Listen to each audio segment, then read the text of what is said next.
इतिहास क्या है? अतीत के अध्ययन को इतिहास कहा जाता है।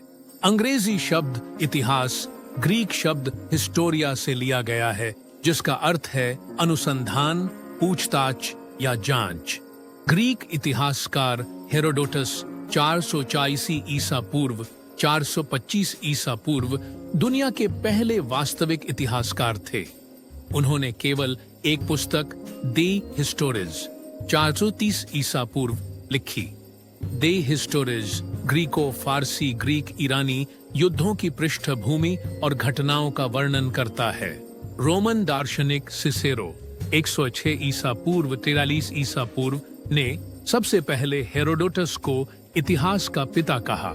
जर्मन इतिहासकार लियोपोल्ड वॉन रांके 1886 ईस्वी को आधुनिक इतिहास के पिता के रूप में जाना जाता है। रांके के अनुसार एक इतिहासकार का कार्य अतीत का वर्णन करना है जैसा कि वास्तव में था।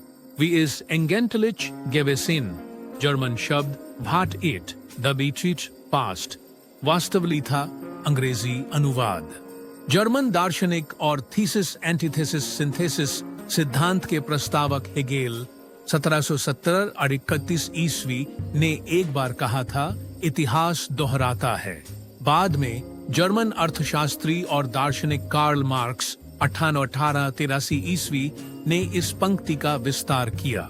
इतिहास दोहराता है, पहले त्रासदी के रूप में, दूसरा तमाशा के रूप में। भारत की भूमि पर मानव सभ्यता का इतिहास हजारों साल पुराना है। सिंधु घाटी सभ्यता एक विकसित नगरीय सभ्यता थी जो लगभग 200-500 ईसा पूर्व से 50 ईसा पूर्व तक फली फूली। हड़प्पा और मोहनजोदड़ो इसके प्रमुख केंद्र थे। इसके बाद आर्य सभ्यता का उदय हुआ। वेदों की रचना इसी काल में हुई। इस काल को वैदिक काल कहते हैं।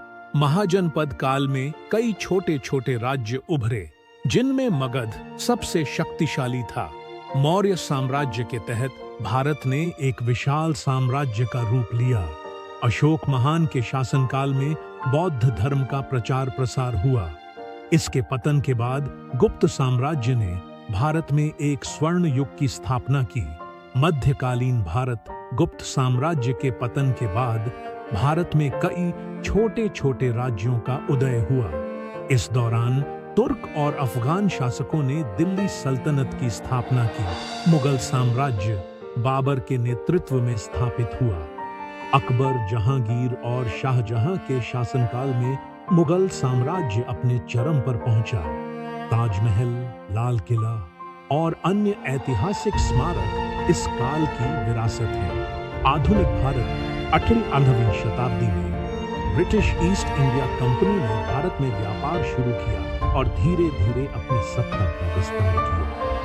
ब्रिटिश शासन के दौरान भारत का शोषण हुआ और भारतीय संस्कृति को दबाने का प्रयास किया गया। भारत के लोगों ने स्वतंत्रता के लिए संघर्ष किया।